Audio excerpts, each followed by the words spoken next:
Хочу сегодня поговорить о вот этой вот тесьме, кто ее называет кромка. Она сейчас очень востребованная, очень актуальная. И есть очень много видов различных таких тесемочек, кромок. Есть по долевой, есть по косой, есть двойная, с двусторонним нанесением, то есть сцепленная между собой. И хочу поговорить именно вот об этой ленте, двойной тесемки, которая сцеплена, скреплена, так сказать, между собой две тесьмы строчкой цепного стежка. Для чего же она предназначена? Многие ее используют для подгибки низа, для закрепления подгибки низа изделия. К примеру, тех же самых жакетов, пальто. И это, как говорится, легкий способ, и он такой достаточно эффективный. Но существует такая вот двойная двухсторонним нанесением тесьма из нити прошивного дублерина долевая, а есть еще косая. А у меня, к сожалению, нет такой косой, но она есть. Есть просто одинарная, да, с одним слоем, но есть вот типа такого же, но косая. Многие говорят, что вот это вот для подрубки низа на изделие. Хорошо, проэкспериментируем. Для подрубки низа я вот взяла кусочек от своего пиджака, который я шила. Сделала такой эксперимент. Приклеила вот этот вот двойной нити прошивной дублерин с двух сторон. То есть приклеила подгиб низа, то есть припуск низа, приклеила, и он у меня теперь, казалось бы, зафиксирован. Для чего он нужен? Да, он служит для скрепления срезов. Для скрепления срезов так подрубки низа изделия. Что еще можно? Для подбортов можно, да? Если бы не приклеивала я вот эту вот тесемку, я бы сейчас подгиб низа жакета закрепила потайными стежками. Но у нас он теперь получается сам по себе скреплен путем приклеивания одного слоя, другого слоя и сцеплен цепным стежком между собой. Все, он держится.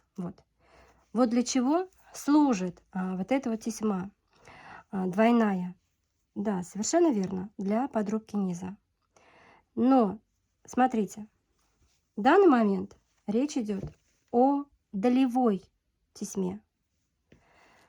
Представьте, жакет, ткань, любая ткань по утку всегда в поперечном направлении есть свойство растягиваться. Вот я даже сейчас беру ткань. У меня обычная полушерстяная ткань, костюмная, и она тянется. Вот я ее, где нет дублерина, она тянется, да? Я же усилила на ширину всей подгибки, это где-то 8 сантиметров, я усилила дублерином на тканной основе. Вот у меня там усиление. И приклеила вот эту нашу тесемочку. Вот даже эксперимент, где я не приклеила тесемочку, но с дублерином растягиваю в поперечном направлении, и все равно припуск подгибки низа изделия пружинит, играет. Он повторяет функцию растяжки ткани и функцию растяжки в какой-то степени дублерина. Сейчас я хочу потянуть, растянуть на месте, где у нас приклеен вот этот вот нитепрошивной дублерин. Он держит. Он просто держит и не дает нам играть. Не пружинит, а он стоит как струна. Это неправильно. Наше изделие таким образом будет стоять. Оно у нас в висячем положении, да? И оно у нас будет просто стоять. И со временем все равно то место, которое у нас приклеено нитепришивной дублерин, долевой нитепришивной дублерин, он стоять будет намертво. А сам подгиб, где перегиб, все равно будет немножко волной. Может быть, замечал кто-то на изделиях, в магазинах или где, или, может быть, неправильно сделали технологию обработки, что вот в этом месте бывает, что на уровне среза подгибки низа тянет, а здесь свободно.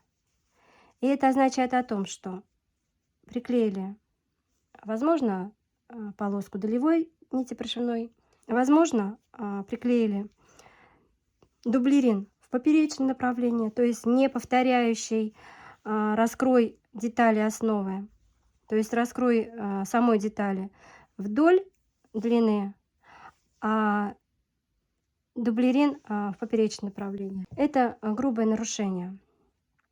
Поэтому что я хочу сказать? Данный материал, а именно вот эта вот двойная тесьма, предназначена, я считаю, для крепления срезов подборта и перегибов лацкана. Есть еще такая же тесьма двойная, но косая. Вот.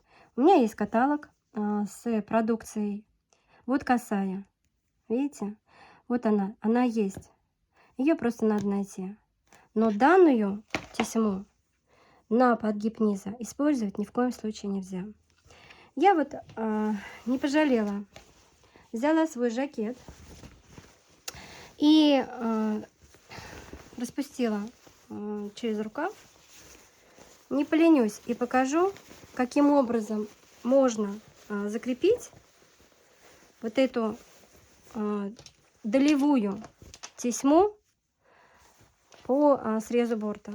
Мы все знаем, что вот здесь вот, где соединяется подборт, вот он подборт, он должен быть закреплен с полочкой между собой. В данный момент я здесь закрепила потайными ручными стежками. И вот сейчас покажу. У меня здесь закреплено потайными стежками. Сейчас я выверну жакет.